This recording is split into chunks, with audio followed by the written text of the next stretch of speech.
Okay चलो तो हवे छोकराओ आपणे गई काले जे छे ए गुजरात बोर्ड जे छे एना 20 जेटला MCQ जे छे ए कर्या हता। आजे शुं करीए एना करता पाछा आगळ वधीए अने हवे आपणे 21मा नंबरनो प्रश्न जे छे ने यांथी शरूआत करीए। जो प्रश्न आपणने एम के छे क्यूबिक क्लोज पेक रचना जेने आपणे CCP तरीके ओळखीए छीए पण आपणे कीधेलुं छे CCP होय हेक्सागोनल क्लोज पेक होय के फेस सेंटर क्यूबिक होय आ त्रणेय त्रण माटेनी जो चर्चा करीए तो बधी वस्तु सरखी। तो आनी अंदर आवेला अष्टफलकीय छिद्र केटला थई जाय तो के भाई आमां आवेला अष्टफलकीय छिद्रोनी संख्या थई जशे 4 कई रीतना हशे तो कि एक जे छे ने मध्य भागमां लेशुं आपणे शेमां लेशुं मध्य भागमां अने बाकीना जे त्रण जे छे ने त्रण ई शेमां लई लईए तो कि ई किनारी उपर लई लईए। शेना उपर लई लईए किनारी उपर। जो आवी रीतना तमे एने दर्शावी शको। हालो हवे जो तो हवे आपणे शुं करीए छीए तो कि भाई आनो जवाब आपणे मळी गयो 4। चलो हवे 22मो प्रश्न शीखीए। लखी नाखो नानो कि भाई 21 नंबरनो प्रश्न जे छे एमां जवाब आववानो छे ऑप्शन नंबर बी जवाब छे 4। नेक्स्ट 8 संवर्गांक धरावती मिश्र धातुनी स्फटिक रचना लिथियम अथवा सिल्वर आयन जे छे होय तो आ कया प्रकारनी हशे। तो 8 संवर्गांक हमेशा छोकराओ शेनो बने जो आनो बने कि भाई अपनी पास आ बंधारण जे छे जोई लो। जो एमां एक गोळो जे छे ने एक गोळो मोटो जबरो सरस मजानो ए हूँ वच्चोवच्च मूकी दऊं। एमांथी 4 गोळा आगळनी बाजुएथी जोड़ाशे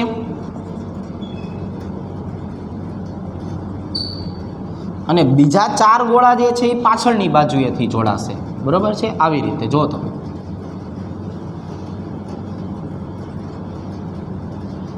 એટલે ટોટલ આજે અંતઃ કેન્દ્રિત રચના થઈ ને અંતઃ કેન્દ્રિત જેને આપણે BCC કહીએ છીએ એની અંદર આપણને સવર્ગ આંક જે છે એ સવર્ગ આંકનું મૂલ્ય કેટલું જોવા મળે 8 જોવા મળે। કેટલું જોવા મળે 8 જે છે એ 8 જેટલું જોવા મળતું હોય છે। એટલે એનો મતલબ એવો થયો કે જે 22 નંબરનો આપણો ક્વેશ્ચન જે છે એમાં એ જવાબ આવશે BCC। कयो जवाब आवशे छोकराओ BCC। BCC होय ने एमां केवुं होय 8 संवर्गांक आपणे जोवा मळतो होय छे। चलो नेक्स्ट 23 नंबर पिघलित सिल्वरनुं घनीकरण थाय तो स्फटिक रचना CCP गोठवणी धरावे। जो अहींया आपणे जोवा जईए तो आपणे AG नी जो वात करीए तो AG जे छे ए CCP प्रकारनी गोठवणी जे छे ए धरावे छे। बराबर क्यूबिक क्लोज पेक प्रकारनी। चलो नेक्स्ट जो आ 24 नंबरनो प्रश्न छे ने बहु एकदम व्यवस्थित छे एकदम समझवा जेवो छे। एनी अंदर आपणे जराक जोवो तमे शुं आपेलुं छे Fe3O4 आपेलुं छे। शुं आपेलुं छे Fe3O4 पण एमां पाછી आपणे माहिती एवी आपेली छे કે એમાં જે ઓલો Fe+2 નો અણુ છે ને એ એક જ છે। જો Fe+2 કેટલા છે છોકરાઓ એ એક છે અને Fe+3 છે ને 3 એ 2 આપેલા છે। હવે એમ કે છે કે એમાં ઓક્સિજન માઇનસ આયન CCP રચના ધરાવે। O-2 કઈ રચના ધરાવે CCP। CCP એટલે એની સંખ્યા કેટલી થઈ જવાની તો કે એની સંખ્યા થઈ જવાની 4। હવે Fe+2 આયનો ચતુષ્ફલકીય છિદ્રમાં જાય। હવે Fe+2 જે છે એને આપણે કેટલા હતા તો કે ભાઈ એની સંખ્યા જે છે એક જ હતી તો એ સમચતુષ્ફલકીય છિદ્રમાં જાય। એટલે સમચતુષ્ફલકીય છિદ્ર આપણે સાંભળીએ એટલે આપણા મગજમાં તરત શું આવી જાય 8 અને Fe+3 આયન જે છે એ ક્યાં જાય છે અષ્ટફલકીય છિદ્રમાં। अष्टफलकीय छिद्र सांभळीए एटले आपणे शुं जवाब आवे 4। तो समचतुष्फलकीय छिद्रो तेमज अष्टफलकीय छिद्रोनो अनुक्रमे केटलामो भाग रोके। तो अहींया तमे जोवा जाओ तो Fe+2 नी संख्या आपणे शीखा केटली छे एक ज। तो ए समचतुष्फलकीय छिद्र एक ज आवेलुं छे ने एटले 1/8 8 मांथी पोते 1 मां जशे। पण अहींया Fe+2 3 केटला आवेला छे 2 Fe+3 કેટલા છે 2, તો એ શું કરશે તો કે એ 4માંથી 2 રોકશે, એટલે 2/4 અથવા 2/4. ખબર પડી ગઈ? જો ફરીથી એકવાર સમજાવું. અષ્ટફલકીય છિદ્રો કુલ 8 હોવાના, પણ એ 8માંથી છોકરાઓ 1માં જ જશે કેમ કે 1 જ છે. આ 4માંથી 2માં જશે કેમ કે 2 છે. ચાલો હવે એના પછી 25 નંબરનો પ્રશ્ન એ જોઈએ. કયા તત્વ સાથે સિલિકોનનું ડોપિંગ કરવાથી પી પ્રકારના અર્ધવાહક બને? આ ગઈકાલે પણ ચર્ચા કરેલી હતી કે પી પ્રકારના અર્ધવાહક એટલે એને પોઝિટિવ શબ્દ કહેવાય. પોઝિટિવ જે છે એ હોલ ફોર્મેશનથી બને અને ટ્રાઇવેલેન્ટથી બને. શેનાથી બને? ટ્રાઇવેલેન્ટથી બને. એટલે ટ્રાઇવેલેન્ટથી જ્યારે બનતા હોય કે નહીં તો એની અંદર હંમેશા કોણ આવશે? બોરોન આવશે. કોણ આવશે? બોરોન. એટલે કે આનો જવાબ જે છે એ કયો થઈ ગયો? ઓપ્શન નંબર ડી, બોરોન થઈ ગયું. કોણ થઈ ગયું? બોરોન. અને 24 નંબરના પ્રશ્નોની વાત કરીએ તો એમાં હવે આપણને આઈડિયા આવી ગયો છે કે ભાઈ એક આવશે 1/8, 2/4. ચાલો નેક્સ્ટ 26 નંબરનો પ્રશ્ન શીખવાનો છે. જો ધીરે ધીરે આપણે બધી માહિતી જે છે એ શીખતા જઈએ. અમુક વસ્તુ શું છે કે થિયરી પ્રકારની હોય, તો થિયરી પ્રકાર જે છે એ પણ આપણને ખ્યાલ હોવો જોઈએ. જો આ જુઓ, જો આપણે આયોનિક ઘન સ્ફટિકનો ત્રિજ્યા ગુણોત્તર જાણતા હોઈએ તો આપણે એના ઉપરથી શું નક્કી કરી શકાય? તો કે તો તમે એના ઉપરથી આકાર નક્કી કરી શકો. કઈ રીતે? જો ફોર એક્ઝામ્પલ આપણે જે છે એ ત્રિજ્યા ગુણોત્તરના માપ જોતા હોય તો ત્રિજ્યા ગુણોત્તરના માપ જે છે એને આધારે આપણને જે છે એનો સવર્ગાંક પણ મળતો હોય છે. બરાબર? ચાલો તો ત્રિજ્યા ગુણોત્તર જે છે એ શું આપે? સવર્ગાંક. એનું આપણે કોષ્ટક લખાવેલું હોય તો ત્રિજ્યા ગુણોત્તરથી શું મળે? સવર્ગ આંક મળે. અને સવર્ગ આંકથી શું મળે? ભૌમિતિક આકાર મળે. કોણ મળે? ભૌમિતિક આકાર મળે. ચાલો હવે એના પછી 27 નંબરનો પ્રશ્ન. બીસીસી પ્રકારની ધાતુ સ્ફટિક રચનામાં પ્રાપ્ય કદનો કેટલા ટકા ભાગ ખાલી હશે? એટલે બીસીસીની પેકિંગ ક્ષમતા કેટલી હોય? બોલો બોલો, કેટલી? 68%. વાહ ભાઈ વાહ, હોશિયાર થઈ ગયા છો હમણાંથી, ઘરે રહેતા લાગો હો. તો અહીંયા જે બીસીસી પ્રકારની જે પેકિંગ ક્ષમતા છે એ 68% થઈ. તો 68% રોકી લીધું તો ખાલી જગ્યા કેટલી વધી આમાં? તો કે ભાઈ 32% વધી. બરાબર છે? ચાલો આ વખતે તો બોર્ડના ભૂગા કાઢ નાખવાના છે, લેખા ભેગું આવડી જાય છે. ચાલો 28 નંબરનો પ્રશ્ન. NaCl FCC બંધારણ ધરાવે. NaCl કયું બંધારણ ધરાવે? FCC બંધારણ ધરાવે છે. તો આ જે FCC બંધારણ જે છે કે નહીં એની અંદર ગોઠવણીનો પ્રકાર કેવો હોય? ABC હોય. કેવા પ્રકારનો હોય?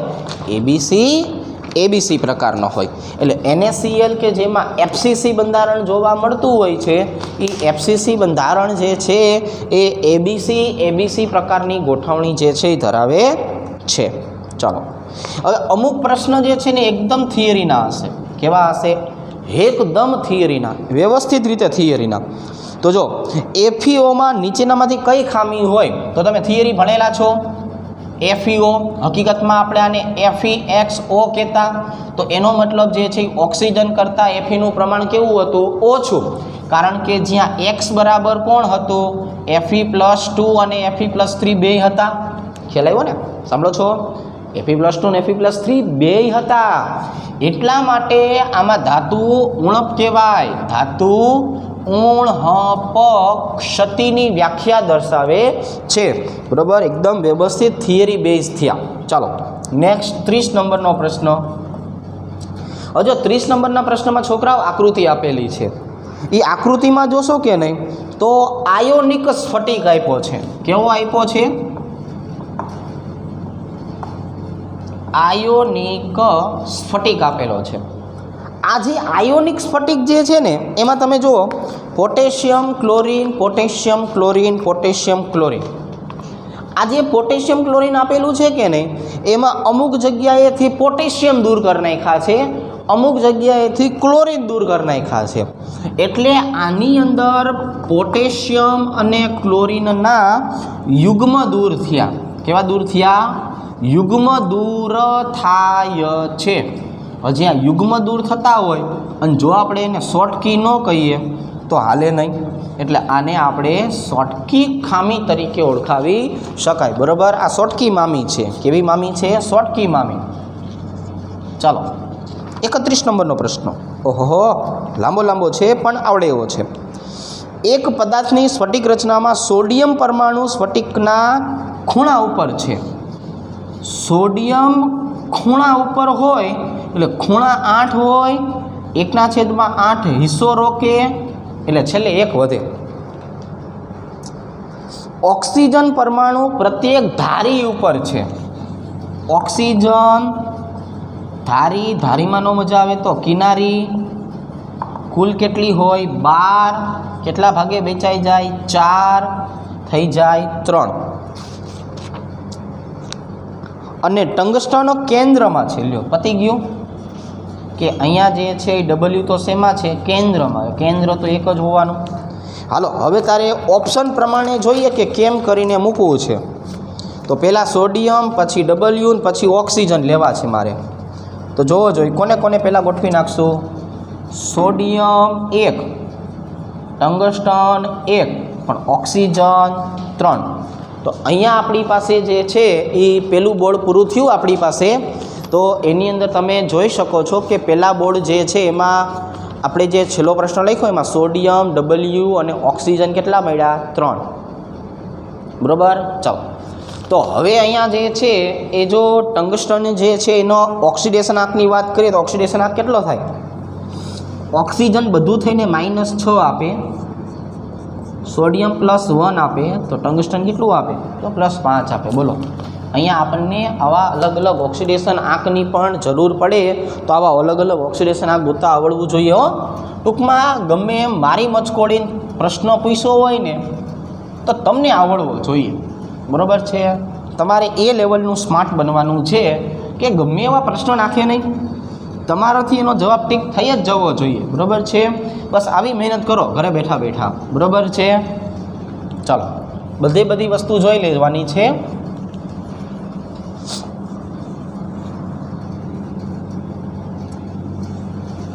બધી વસ્તુ શીખતા રહેજો, બસ કંટાળી ન જતા. બરાબર છે? ધ્યાન રાખવાનું બધી વસ્તુનું. પરીક્ષા તો લેવાની જ છે, આજ નહીં તો કાલ, ગમે એમ કરીને એ લેશે. આપણે તૈયારીમાં રહેવાનું. અને આપણે દર વખતે કીધેલું છે કે હવે એવું ભણવાનું જેમાં ખર્ચા ન થાય. બરાબર છે? એટલે આપણે જ્યાં ફ્રીમાં એડમિશન મળતું હોય કે નહીં એવું થોડું કામ કરી નાખવાનું. બરાબર? પછી બાપા છે, બેંક તો છે નહીં, ઘડીએ વળીએ લોન મેળ કરે. હા, આવું ધ્યાન રાખવાનું. હા, એટલે થોડીક મહેનત કરવાની વાત થાય છે. એટલે અમુક હવે થોડુંક હાથે કરતા રહેજો. ચાલો તારે તો 32 નંબરથી શરૂ કરીએ ભાઈબંધ.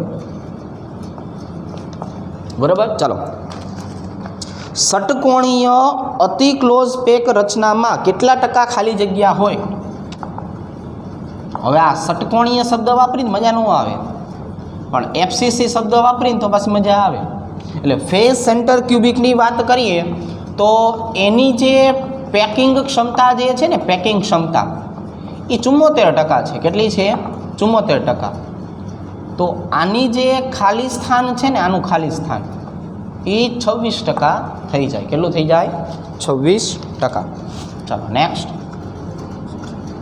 33. ક્વાર્ટઝ કયા પ્રકારનો ઘન છે? સહસંયોજક અને જાળીદાર. ક્વાર્ટઝની વાત કરીએ તો એ કોણ છે? સહસંયોજક અથવા જાળીદાર. બરાબર? સિલિકેટ સંયોજન જેને આપણે કહીએ છીએ ને. 34 નંબરનો પ્રશ્ન છે ને, જો આ મસ્તીનો છે. અંતઃકેન્દ્રિત એકમ કોષ રચનાની પેકિંગ ક્ષમતા ગોતવાની છે. ચાલો, તો પેકિંગ ક્ષમતા જે છે એનું સૂત્ર તો તમે શીખેલા જ છો. બરાબર છે? N ઇન્ટુ ગોળાનું કદ ગુણ્યા 100/, કુલ કદ. હવે અહીંયા અંતઃ કેન્દ્રિત શબ્દ વાપર્યો ને એટલે એને બીસીસી કહેવું પડે. બીસીસી માટે n બરાબર કેટલા થઈ જાય? 2. બરાબર. ચાલો n બરાબર 2. બાકી બધું આપણને આવડે જ છે હવે, એટલે ડાયરેક્ટ લખી નાખીએ પેકિંગ ક્ષમતા બરાબર 2 ગુણ્યા 4/3 પાઈ આરનો ઘન ગુણ્યા 100. 64 આરનો ઘન બીસીસી છે એટલે √3 આવશે ને, એટલે કે 64 આરનો ઘન છેદનો છેદ અંશમાં આવી જાય, એટલે અહીંયા આપણી પાસે આવી જશે 3√3. બરાબર. ચાલો એવું તો આપ્યું નથી આપણને, ખાલી એની કિંમત આપી છે. તો એની કિંમત જે છે એ કેટલી થઈ જાય? તો કે ભાઈ એની કિંમત જે છે એ આપણે જો જોવી હોય તો 4r/√3. તો અહીંયા હું લખી નાખું છું 4r/√3 અને એનો ઘન. હવે અહીંયા આપણને એવું કીધું છે કે આ તમે 2 અને 4ને ગુણી નાખો ને તો મજા આવે. બરાબર. એટલે મજા લેવા હાટું થઈને આપણે શું કરશું? 8 પાઈ આર ઘન ગુણ્યા 100 છેદમાં અહીંયા આપણી પાસે જે આવેલું છે એમાં આપણે દર્શાવી દેવાનું છે, અહીંયા બધું ભેગું થઈ ગયું ને એટલે છેદમાં 3, એટલે અહીંયા આવી જશે 4/√3 આરનો ઘન. એ ઓપ્શનમાં આપણને આપેલું છે. આવી બધી વસ્તુ આપણને ક્યાં આપેલી છે? એ ઓપ્શન છે ને, એ ઓપ્શનમાં તમામ વસ્તુ જે છે એ દર્શાવેલી છે. એટલે આપણે ખાલી શું કર્યું કે જે પેકિંગ ક્ષમતાનું સૂત્ર હતું કે નહીં એમાં 2 વડે ગુણી નાખ્યું. શું કરી નાખ્યું? પેકિંગ ક્ષમતાનું સૂત્ર આપણી પાસે સરસ મજાનું છે, ખાલી બગડો ગુણવાનો હતો. શું કામ? કેમ કે બગડો એનો ભાગ જ છે ને, કેમ કે અહીંયા એનની કિંમત આપણને કેટલી મળવાની છે? એનની કિંમત તો આપણને 2 મળશે, એટલે 2 આપણે અહીંયા દર્શાવી દીધું. હવે જો 35 નંબરનો પ્રશ્ન પાછો કેવો છે? થિયરીનો છે. એમાં ફેરાઇટ આપણને આપ્યું છે, ફેરાઇટ. બરાબર. કાં તો અમુક વસ્તુ આ વખતે સિલેબસમાંથી નીકળી પણ ગઈ હોય. એટલે હું શું કરું છું કે આવા જે 12ના પ્રશ્નો છે ને આ વર્ષ પૂરતા નથી, એનો ડાયરેક્ટ જવાબ લખાવી દઉં. એટલે આ જે છે ને ફેરાઇટ, એને આપણે કહેવાનું છે ફેરીમેગ્નેટિક. શું કહેશું એને? ફેરીમેગ્નેટિક. આવો પ્રશ્ન આપણે આ વખતે પરીક્ષામાં પણ પૂછ્યો હતો. બરાબર છે. તમે ઘરેથી જે અહીંયા દઈ જવાનું હતું ને એ પેપરમાં, કે ફલક કેન્દ્રિત ઘનના એકમ કોષમાં પરમાણુની સંખ્યા, એટલે એફસીસી હોય તો એના માટે આવી જાય n બરાબર 4. અંતઃ કેન્દ્રિત એટલે કે બીસીસીની વાત કરીએ તો બીસીસી માટે અહીંયા આવી જવાનું છે 2. બરાબર. તો આમની સંખ્યાનો તફાવત કેટલો થાય? એટલે એફસીસી માઇનસ બીસીસી. બોલો 4 - 2 બરાબર 2. આવું હેલું પીશું હતું આપણે. બરાબર છે. બસ આવું તમારે ટીક કરીને અહીંયા આવવાનું હતું સ્કૂલે દેવા હાટું થઈ. ચલો એના પછીનો 37 નંબરનો પ્રશ્ન જો છોકરાઓ, અહીંયા 2 આવી ગયો ને જવાબ. નીચેનામાંથી કયો પદાર્થ એન્ટી ફેરોમેગ્નેટિક ગુણ ધરાવે છે? તો જો આ જે થિયરી પ્રકારના પ્રશ્નો જે છે એની જો આપણે વાત કરીએ તો આપણે ડાયરેક્ટ દર્શાવી દઈએ કે આમાંથી જે એન્ટી ફેરોમેગ્નેટિક છે એની જો આપણે વાત કરીએ તો એ કોણ થઈ જાય? MnO થઈ જાય. કોણ થઈ જાય? MnO. ચલો નેક્સ્ટ. નીચેના એકમ કોષમાં પ્રતિ એકમ કોષ પરમાણુની સંખ્યા કેટલી? હજુ એમાં આપણે આકૃતિ છે ને એમાં ટપકા કરેલા છે. એ આકૃતિમાં જ્યાં ટપકા કરેલા છે એ ટપકા તમે જોશો ને તો બાજુ ઉપર છે. ક્યાં છે? બાજુ ઉપર. જો બાજુ ઉપર ટપકા હોય એનો મતલબ શું થઈ ગયો? આ એફસીસી બંધારણ ધરાવે. અને એફસીસી બંધારણ જે છે એની વાત કરીએ તો એનો મતલબ એવો થઈ ગયો કે આ ભાઈબંધ ખૂણા વત્તા બાજુ 2 ધરાવે છે. તો ખૂણા એટલે કે 8/1/8 અને બાજુ એટલે 6/1/2. તો અહીંયા આપણને શું મળશે કે ખૂણા દ્વારા રોકાયેલો ભાગ 1 અને બાજુ દ્વારા 3 હંધુઈ થઈને ભેગું કરવા જઈએ તો 4 જવાબ આવે. તમારે હળવે કરીને 4 ઉપર કુંડાળું કરવાનું થાય. એટલે અહીંયા આપણી પાસે જે છે એ એફસીસી બંધારણ જે છે એમાં શું જવાબ આવશે? 4 જવાબ આવે છે. ચાલો 39 નંબર જે છે એમાં મથીએ. 39 નંબર જો સ્ફટિકમય અને અસ્ફટિકમય ઘનનો આપણે તફાવત લખ્યો હતો ને એ તફાવતમાંથી પ્રશ્ન પૂછ્યો છે કે ભાઈ અસ્ફટિકમય ઘન માટે કયું વિધાન અયોગ્ય છે? અયોગ્ય એટલે આપણે ખોટું ગોતવાનું છે, જે આપણને જલ્દી મળી જતું હોય ને, કોકને જોઈએ એટલે તરત આપણને પહેલાં ખોટું દેખાય. તો અહીંયાથી આપણે ખોટું જોવાનું છે. તમને ગમે એવું કામ કરવાનું છે. અહીંયા શું કરશું? તો કે આને ગરમ કર્યા પછી તરત તમે ઠંડા પાડી દો કે નહીં? તો એટલે કે તાપમાન વિરુદ્ધ સમય હંમેશા વક્ર રેખા મળે, બરાબર છે. અસ્ફટિકમય પદાર્થ બને ક્યારે? તો કે અસ્ફટિકમય પદાર્થ ત્યારે બને કે જ્યારે તમે કોઈ પણ વસ્તુને ઝડપી ઠારી દો ને ત્યારે. એટલે એને શું છે કે ગોઠવણી કરવાનો ટાઈમ જ ન મળે. હવે જો ગોઠવણી કરવાનો ટાઈમ જ ન મળે તો એનો મતલબ જે છે એ શું થઈ ગયો? તો કે ભાઈ તો એનો મતલબ એવો થઈ ગયો કે એમનો આલેખ વક્ર મળવો જોઈએ. અહીંયા સીધી રેખા લખ્યું છે એટલે એ ખોટું થયું. બીજું જો આભાસી ઘન અથવા અતિશય ઠંડા કરેલા પ્રવાહી છે, તો કે હા એ છે. તેમનો આકાર અનિયમિત હોય, તો કે હાવ અનિયમિત હોય.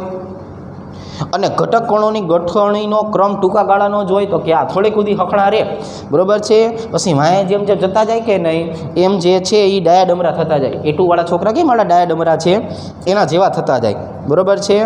ચાલો હવે નેક્સ્ટ, એટલે આમાં કયો જવાબ આવશે? એ એટલે વક્ર રેખા મળવી જોઈએ, પણ આપણને કીધું છે સીધી રેખા મળે છે, એટલે આ કેવું કહેવાય? ખોટું કહેવાય. સીધી રેખા ન મળે, રેખા હંમેશા વાંકી ચૂકી મળે. ચાલો હવે રેખા બિંદુ બધા વાંકા ચૂકા થવા માંડ્યા છે. એક સ્ફટિકમય ઘન છે આપણી પાસે, એ એક્સ અને વાય પરમાણુથી બનેલો છે. લ્યો બોલો, બે વસ્તુ આપી દીધી છે આપણને, એક્સ અને વાય.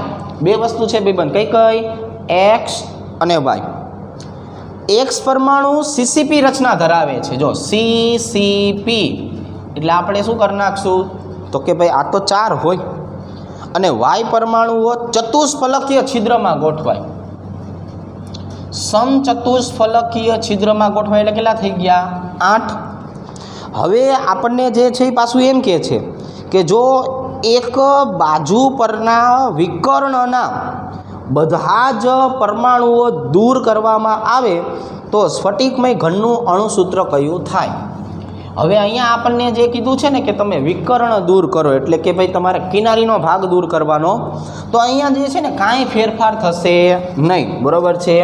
કારણ શું છે કે સમચતુષ્ફલકીય છિદ્ર જે છે કે નહીં એ સમઘન અથવા તો એકમ કોષની અંદર આવેલા હોય. ક્યાં આવેલા હોય? એકમ કોષની અંદર આવેલા હોય, બરાબર છે. એ કિનારી ઉપર ગોઠવણી ધરાવતા નથી, બરાબર છે. તો આપણે લખવું પડે ને, તો કિનારી પર કોણ હોય? તો કે અહીંયા તો અષ્ટફલકીય છિદ્ર હોય. यहाँ कोण आवी जाए?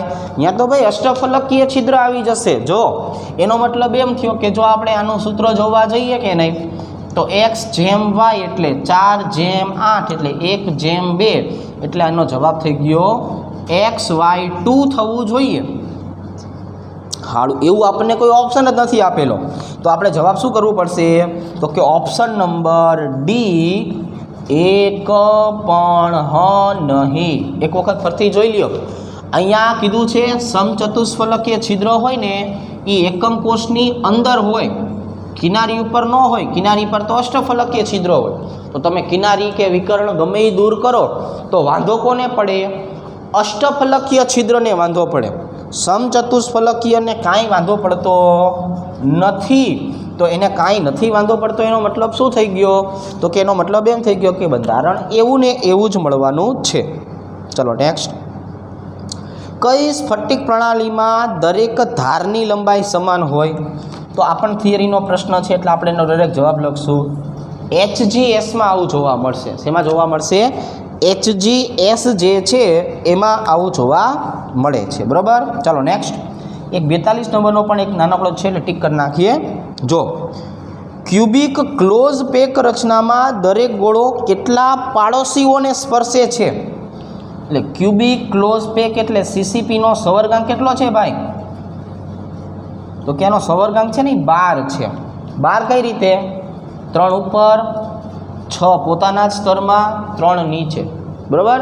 આવી રીતે આપણને એનો સવર્ગાંક 12 જોવા મળે। मतलब एक गोळो वच्चे मूकी देवानो, आजूबाजुए गोळाओनी गोठवणी करवा जाओ के नहीं तो 12 गोळा गोठवाई जाए। केटला गोळा? 12, बराबर। 6 पोताना ने पोताना स्तर में, 3 उपरथी आवशे जोड़ावा, 3 नीचेथी आवे, બરાબર, એટલે આનો સહવર્ગાંક 12 બની જાય છોકરાઓ. કેટલો બની જાય? 12. ચાલો હવે નેક્સ્ટ. હવે એના પછી આપણે જોવા જઈએ તો એના પછી બંધારણ આપણે થોડું બદલીએ. ચાલો તારે આગળ વધીએ. બરાબર, 43 નંબરથી શરૂઆત કરીએ. થિયરીના પ્રશ્નો છે, સહેલા સહેલા અને આવડે એવા છે.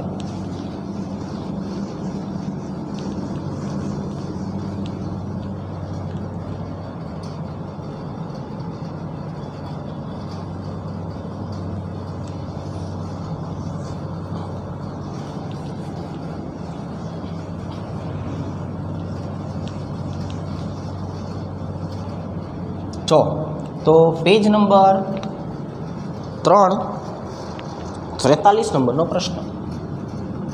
જો ધીરે ધીરે સમજીએ શું કહેવા માગે છે કવિ. આમાં આપણને એવું કહે છે કે ભાઈ ફલક કેન્દ્રિત તમે ઘન લઈ લ્યો. ફલક કેન્દ્રિત એટલે એફસીસી લ્યો. હવે ઘનના એકમ કોષમાં ફલકના મધ્યમાં રહેલો પરમાણુ કેટલા એકમ કોષમાં સહિયારો હોય છે? એટલે બોલો, ફલકીય વિકર્ણ ઉપર જવાની વાત કરી છે. આમાં ક્યાં જશું ભાઈબંધ? આપણે બધા ફલકીય વિકર્ણ ઉપર જવાની વાત થાય છે. આમાં કવિ કલ્પના કરીને આપણને ગમે આ મૂકી દે છે. એટલે એક ફલકના વિકર્ણ ઉપર ગોળો મૂકવા જઈએ, આવો મૂકી દેવાય સરસ મજાનો. તો હવે ખૂણાનો તો કંઈ વાંક છે નહીં ને. દરેક ખૂણા પરમાણુ તો ધરાવે જ છે. તો આ ગોળો કેટલાના સંપર્કમાં આવ્યો? આ હેશટેગ વાળો ગોળો 1 અને 2ના સંપર્કમાં આવ્યો. હા ભાઈ, તો આનો જવાબ શું આવી જશે કે અહીંયા એ 2 ગોળાના સંપર્કમાં તમને જોવા મળે છે. ચાલો 44 નંબરનો પ્રશ્ન. હીરાભાઈની વાત કરીએ તો એ એફસીસી ગોઠવણી ધરાવે છે, જેમાં પ્રત્યેક કાર્બન અન્ય 4 કાર્બન સાથે જોડાયેલો છે. તો હીરાના પ્રત્યેક એકમ કોષમાં રહેલ કાર્બન પરમાણુની સંખ્યા કેટલી હોય? હવે જો એફસીસી ગોઠવણી હોય કે નહીં, એફસીસી ગોઠવણી એટલે અહીંયા બાજુમાં 2 આપણને જે છે એ શું જોવા મળવાના છે? તો કે 2 એકમ કોષ એકબીજા સાથે સહિયારા જોવા મળશે. 2 એકમ કોષ એકબીજા સાથે સહિયારા જોવા મળે. એટલે અહીંયા આપણે જો વાત કરીએ ને તો અહીંયા એક કાર્બન જે છે બીજા 4 કાર્બન સાથે જોડાયેલો છે એવું આપણને કીધું. પણ હવે આની ગોઠવણી સહેજ એટલે શું કરીએ આપણે? આમ કરીએ, જો આવી રીતે. અને બીજી ગોઠવણી પાછી જોવા જાવ કે નહીં તો આની સાથે જ જોડાયેલી હશે. બરાબર, બીજી ગોઠવણી જે છે એ પાછી આવી રીતની આવેલી હશે, આમ આવી રીતનું. એટલે એક જ બંધારણ જે છે ને એ આવા 2 સ્ફટિકીય બંધારણથી જોડાયેલું હોય છે, એકાંતરે. એટલે 4 પરમાણુ જે છે એ 4 પરમાણુની વાત કરીએ તો અહીંયા, એટલે આ એક આપણે લીટો કરવાનું ભૂલી ગયા, આવી રીતે આમ. બરાબર છે, આવી રીતે એક આ બાજુએ એક આ બાજુએ. તો 4 ગોળા જે છે અહીંયા જોવા મળશે, 4 કાર્બન અહીંયા જોવા મળશે, કુલ 8 જોવા મળે. જો અહીંયા મેં વચ્ચે લીટો કરી નાખ્યો. શું કર્યું કે આનું અષ્ટફલકી અહીંથી બને, આનું ચતુષ્ફલકી અહીંથી બને, આનું ચતુષ્ફલકી સામેથી બને. તો બંને 4 કાર્બન ધરાવે તો કુલ 8 થાય ભાઈ. કેટલા થાય? 8. તો અહીંયા આપણી પાસે આવા 8 જે છે એ 8 બંધારણ જોવા મળતા હોય છે. કમ્પ્લેટ ખ્યાલ આવી ગયો. તો અહીંયા આપણને જે છે એ હીરાની અથવા ડાયમંડની વાત કરીએ તો ડાયમંડ જે છે એ આવા 2 પ્રકારના બંધારણો જે છે એ આપણને જોવા દેશે. ચાલો નેક્સ્ટ. આપેલ NaClની સ્ફટિક રચનામાંથી એક સોડિયમ આયન ખૂણામાંથી દૂર થાય તો બાકી રહેતા સ્ફટિક રચનાનું આપણે જે છે એ અણુસૂત્ર ગોતવાનું છે. એટલે જો આપણે NaClની વાત કરી હતી કે નહીં, તો NaCl જે છે એ કેવા પ્રકારનું બંધારણ ધરાવે છે? તો કે આયનીય ઘન પ્રકારનું બંધારણ ધરાવે. કેવા પ્રકારનું? આયનીય ઘન. હવે આવા જે આયનીય ઘન હોય છે ને એ શોટકી ક્ષતિ દર્શાવે છે. શું દર્શાવે છે? શોટકી ક્ષતિ દર્શાવે. તો શોટકી ક્ષતિમાં તો આપણે શીખ્યા છીએ કે આ બધી વસ્તુ યુગ્મ સ્વરૂપે દૂર થાય. કયા સ્વરૂપે દૂર થાય? યુગ્મ સ્વરૂપે. મતલબ જે છે એ એક સોડિયમ જાય તો ભેગો ભેગો એક ક્લોરીનને લેતો જાય, બરાબર છે. તો એક ક્લોરીન અને એક સોડિયમ બે ભેગા ભેગા જ જાય તો એનો મતલબ એવો થયો અણુસૂત્રમાં કંઈ ફેર જ નથી પડવાનો. તો અણુસૂત્ર જે છે એ NaClનું NaCl સ્વરૂપે જ જોવા મળશે, કારણ કે શોટકી ક્ષતિ થવાના કારણે. તો અહીંયા જે છે 45 નંબરના પ્રશ્નમાં જવાબ આવશે એનો એ જ. ચાલો નેક્સ્ટ. હવે પાછો થિયરીનો પ્રશ્ન આવ્યો. જો શું કહે છે થિયરી, નીચેનામાંથી કયું ઉદાહરણ આદિમ, અહીંયા જો આદિમ શબ્દ વાપરો છે. આદિમ એટલે સાદો ઘર, બરાબર છે, જેને અંગ્રેજીમાં સરસ શબ્દ એવો છે પ્રિમિટિવ્સ કહેવાય, બરાબર છે. આપણે કીધું આદિ અનાદિકાળથી ચાલ્યું આવે છે આ, બસ આ એના જેવું છે. એટલે આને આપણે પ્રિમિટિવ જો નામ દર્શાવીએ તો આની અંદર આપણને બંધારણ જોવા મળશે BaSO4નું.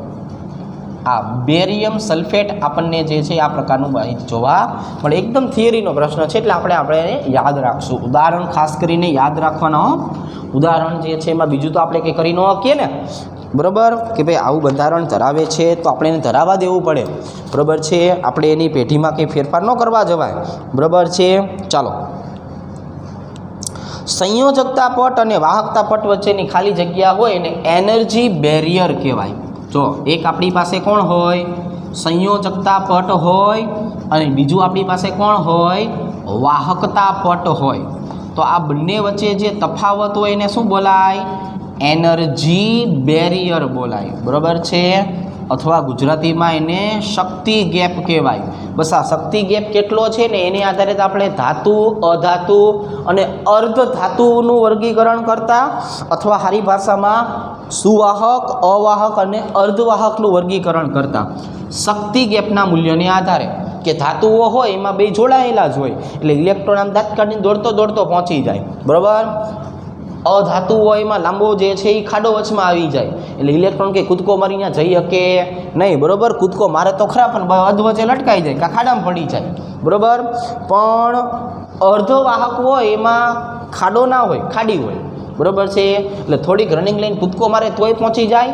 કાં કોક નાનું છોકરું કેમ આપણે ઓલી નાની વચ્ચે ગટર આવતી ને ટપાડતા હોય એમ ઇલેક્ટ્રોનને અહીંથી તેડીને અહીંયા મૂકી દો કે નહીં તોય જતો રહેશે. તો આવું જે છે એ ધાતુ, અધાતુ ને અર્ધ ધાતુમાં જોવા મળે છે. ચાલો, તો આવું આપણને શક્તિ ગેપનું મૂલ્ય જોવા મળ્યું. ચલો નેક્સ્ટ. ફલક કેન્દ્રિત સ્ફટિકના એકમ કોષ દીઠ પરમાણુની સંખ્યા. આ બીજી વખત પ્રશ્ન આવ્યો. FCC જે છે એ 4 પરમાણુ ધરાવે, બરાબર છે, ખૂણા અને બાજુ થઈને. તો કેટલા ખૂણા ઉપર છે ને કેટલા બાજુ ઉપર છે એની હવે આપણે બીજી વખત કંઈ ચર્ચા કરવાની જરૂર છે નહીં. આ બધી જ વસ્તુ આપણને ખ્યાલ છે. ચલો નેક્સ્ટ. નીચેના પૈકી કયો એકમ કોષ પોટેશિયમ ડાયક્રોમેટની સ્ફટિક પ્રણાલીના છે? એટલે અહીંયા આપણે જોવા જઈએ તો આ પણ થિયરીનો પ્રશ્ન છે. આ બધું આપણે HTOR-MTT વાળું જે કોષ્ટક શીખવાડ્યું હતું ને શોર્ટકટ કરીને, HTOR-MTT એમાં બધું આપેલું છે. ત્યારે મેં કીધું હતું આના ઉદાહરણ પાકા કરજો છોકરાઓ. આના ઉદાહરણ અગત્યના હો. K2Cr2O7 સ્ફટિક પ્રણાલી જે છે એની જો વાત કરીએ તો આમાં કાંઈ હરખું છે નહીં. એટલે ઓલું હેઠેવાળું જે હતું ને, બરાબર છે, 1120202 પ્રકારનું, એટલે 2માં કંઈ બાજુ નહોતી હરખી આવતી, બરાબર છે. એનું 1, 2 અને 3 કાંઈ નહીં, બરાબર છે. આલ્ફા, બીટા અને ગેમા એ એક પણ સાથે જે છે એ સંકળાયેલા નથી, બરાબર. એટલા માટે આપણે આ એમાં લેશું અને ટ્રાયક્લિનિક નામ આપશું. શું નામ આપશું? ટ્રાયક્લિનિક, જેમાં કાંઈ હરખું જોવા મળતું નહોતું, બરાબર છે. કેમ કે શું દેખાણું? તો કે કાંઈ દેખાણું નહીં, બરાબર છે. તો એ ટ્રાયક્લિનિક હોય. કોણ હોય? ટ્રાયક્લિનિક હોય. આમાં નથી બાજુ હરખી હોતી કે નથી ખૂણા હરખા હોતા, એટલે બાજુ અને ખૂણા કાંઈ ઠેકાણા હોતા નથી. ચાલો રેડી. હવે 50 નંબરનો પ્રશ્ન.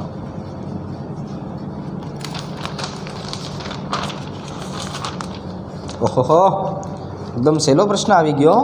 આવા પ્રશ્નો હોય તો મજા આવે. એક સંયોજનમાં Y તત્વના પરમાણુઓ CCP ગોઠવણી ધરાવે. જો આમાં જે સમજણ આપવાની હોય ને એ મજા આવે. થિયરીવાળો ભાગ હોય તો તમે યાદ રાખી જ લેવાના છો. જો આમાં સમજણની જરૂર પડશે, પણ સમજણ સહેલી છે, તમને આવડે. વાય છે ને, વાય એ સીસીપી ગોઠવણી ધરાવે. સીસીપી હોય, એફસીસી હોય કે એચસીપી હોય, આપણે 4 લખી જ નાખવાનું. અને એક્સ જે છે ને, એક્સ આ જો ચોપડીનો બેઠો હોય ને એવું લાગે છે. સમચતુષ્ફલકીય છિદ્ર, એટલે સમચતુષ્ફલકીય છિદ્ર તો 8 હોવાના, પણ એનો કેટલામો ભાગ રોકે છે? 2/3. હા, આ બધું આપણે શીખી ગયા છીએ. જો તો અણુસૂત્ર કેવું થાય? એટલે અહીંયા આવી જશે x/y. હવે x કેટલા થયા? તો કે ભાઈ 16/3 અને y થયા 4, એટલે 4/3 અને 1. હવે આનો લસા 3 થવાનો, એટલે આપણે એને શું કરશું? 3 વડે ગુણી નાખશું. 3/3 4/3, એટલે x કેટલા થયા? x એ 4 થયા અને y કેટલા થયા? 3. બરાબર. ચાલો 51 નંબરનો પ્રશ્ન પહોંચી ગયા. ઓહોહો, પહેલું વાત તો કયા પ્રકારના પદાર્થને ગરમ કરતા ફેરી મેગ્નેટિઝમ ગુમાવીને તે અનુચુંબકીય બની જાય છે? તો એમાં આપણે શીખાતા ફેરસો ફેરિક ઓક્સાઇડ. શું કહેવાય ભાઈબંધ આને? ફેરસો ફેરિક ઓક્સાઇડ કહેવાય. 2 જુદા જુદા આવેલા છે ભાઈ. એક Fe+2 આવેલું છે અને Fe+3 આવેલું છે, પણ કયું? Fe3O4. કયું? Fe3O4. બરાબર. એક Fe+2 હોય અને 2 Fe+3 હોય. બરાબર, Fe3O4. ચાલો ભાઈ નેક્સ્ટ 52 નંબરનો પ્રશ્ન જે છે એ જોઈએ. અંતઃકેન્દ્રિત એકમ કોષમાં રહેલા કુલ પરમાણુઓ તેમનું કદ કેટલું રોકે? હવે જો મતલબ બીસીસીની તમે વાત કરો છો, બીસીસી, તો બીસીસીમાં પરમાણુ કેટલા હોય? તો કે બીસીસીમાં જે છે એ 2 પરમાણુ હોય.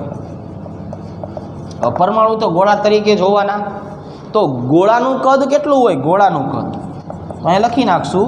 ગોળાનું કદ જે છે એ હશે 4/3 πr². તો 2 વસ્તુ થઈ ગઈ. આપણી પાસે ગોળા કેટલા આવેલા છે? તો કે 2, અને કદ કેટલું આવેલું છે? તો કે 4/3 πr². એટલે 2 ગુણ્યા 4/3 πr². 2 અને 4 એટલે 8.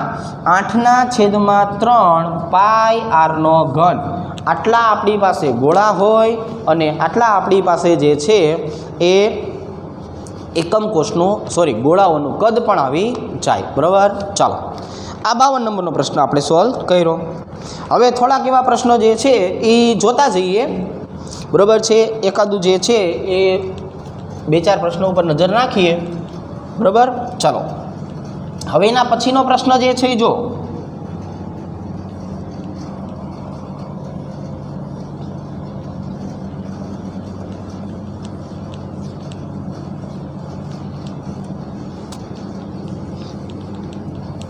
બોર્ડ નંબર 4 ઉપર આપણે 2-4 પ્રશ્નોની રજૂઆત જે છે એ જોઈ લઈએ છીએ.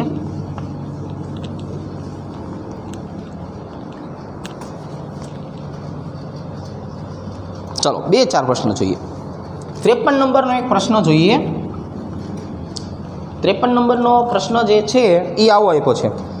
નીચેના પૈકી કયું વિધાન ખોટું છે? બોલો લ્યો. બસ પાછું ખોટું ગોતવાનું કીધું. સ્ફટિકમય ઘનને ચોક્કસ અને લાક્ષણિક ગલન એન્થાલ્પી હોય? તો કે હા હોય. બરાબર છે. એક જ તાપમાન આવે જ્યાં પીગળી જાય. બરાબર છે. આ ગમે એવા સખત હોય પણ સામે આવે એટલે પીગળી જ જાય. અસ્ફટિકમય ઘન તાપમાનના ગાળા દરમિયાન ધીમે ધીમે પહોંચવું પડે? તો કે હા. આમાં તાપમાનના ગાળા લાંબા ગાળાના હોય. આમાં એક હાંટું જે છે ન ઓગળી જાય, આમાં ધીરે ધીરે ઓગળે. બરાબર છે. આમાં થોડોક ટાઈમ લે પછી ઓગળે. સ્ફટિકમય ઘનને ગરમ કર્યા પછી ઠંડુ પાડો તો આલેખ જે છે તાપમાન વિરુદ્ધ સમયનો વક્ર મળે? તો કે ના, ન મળે. અસ્ફટિકમય હોય ને, અસ્ફટિકમય, તો એની અંદર તાપમાન અને સમયનો તમે આલેખ દોરો કે નહીં, તો એ કેવો મળે? વક્ર મળે, વક્ર. પણ જો આપણે સ્ફટિકમય લઈને, સ્ફટિકમય ઘન ક્રિસ્ટલાઇન પદાર્થ જે છે એમનો તમે તાપમાન વિરુદ્ધ સમયનો જે આલેખ બનાવો ને એ તો સીધી રેખા મળે. કેવી રેખા મળે? સીધી રેખા અથવા સુરેખ રેખા મળે આપણને. ચાલો 54 નંબરનો પ્રશ્ન જોઈએ. કઈ ક્ષતિના કારણે NaClનો સ્ફટિક પીળો રંગ ધારણ કરે? તો એમાં આપણે જે છે એ શીખાતા કે આમાં રંગ કેન્દ્ર ઉત્પન્ન થાય, જેને આપણે એફ કેન્દ્ર કહેતા, જેને આપણે અંગ્રેજીમાં ફાર બેન્ઝ સ્ટાર તરીકે ઓળખાવતા. શેના તરીકે? ફાર બેન્ઝ સ્ટાર તરીકે ઓળખાવતા હતા ને. જેમાં NaCl લેવામાં આવ્યું હોય તો પીળો રંગ આપે, લિથિયમ ક્લોરાઇડ લેવામાં આવ્યું હોય LiCl તો ગુલાબી રંગ આપે, અને KCl લેવામાં આવ્યું હોય તો જાંબલી રંગ આપે. કયો રંગ આપે? જાંબલી. અને આવું બધું ક્યાં જોવા મળે? એનાયન અવકાશને લીધે થતી ધાતુ વધારો ક્ષતિ. એનાયન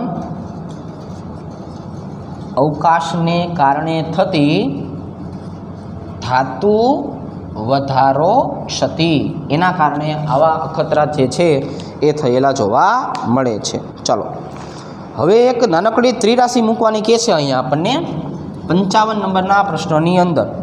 ચાલો કે ભાઈ 7.45 ગ્રામ KCl છે આપણી પાસે, તો એમાં ઘટક કણોની ગોઠવણીમાં ક્ષતિ ગોતવાની છે. તો ક્ષતિ તો આપણે શીખેલા છીએ ને કે આ આયોનિક છે. કોઈ પણ આયોનિક પદાર્થ જે છે એ કઈ ક્ષતિ ધરાવે? તો કે ભાઈ તો શોટકી ક્ષતિ ધરાવે. શોટકી ક્ષતિ માટે આપણે શું શીખેલા છીએ? તો કે એમાં 10⁶ ઘાત જેટલા જે છે એ શોટકી યુગ્મ જે છે એ આવેલા હોય. પણ એ ક્યારે આવેલા હોય? 1 મોલની અંદર. એટલે આપણે KClની વાત કરીએ તો 74.5 ગ્રામ પ્રતિ મોલ એનો અણુભાર છે. તો કે હા ભાઈ 74.5 છે હો. તો કંઈ વાંધો નહીં, લખી નાખો કે 74.5 ગ્રામ હોત ને આપણી પાસે તો 10⁶ જેટલા જે છે એ યુગ્મ ક્ષતિ ધરાવે. પણ આની બદલે કેટલું આપ્યું છે? 7.45 ગ્રામ. તો 7.45 એ કેટલું? એક મીંડું કાઢી નાખો હાલો તારે. એટલે 10⁵ ઘાત આવે. કેટલી ક્ષતિ આવી જાય? 10⁵ ઘાત જેટલી ક્ષતિ જોવા મળે. ચાલો તો અહીંયા સુધી આજે જે છે એ દર્શાવીએ છીએ. પન્નું ફેરવવાની થોડીક આળસ કરી નાખીએ. નવો પ્રશ્ન નવા પન્નેથી, બરાબર છે? નવી ઘોડીનો નવો દાવ. તો અહીંયા સુધી આજ માટે રાખીએ છીએ.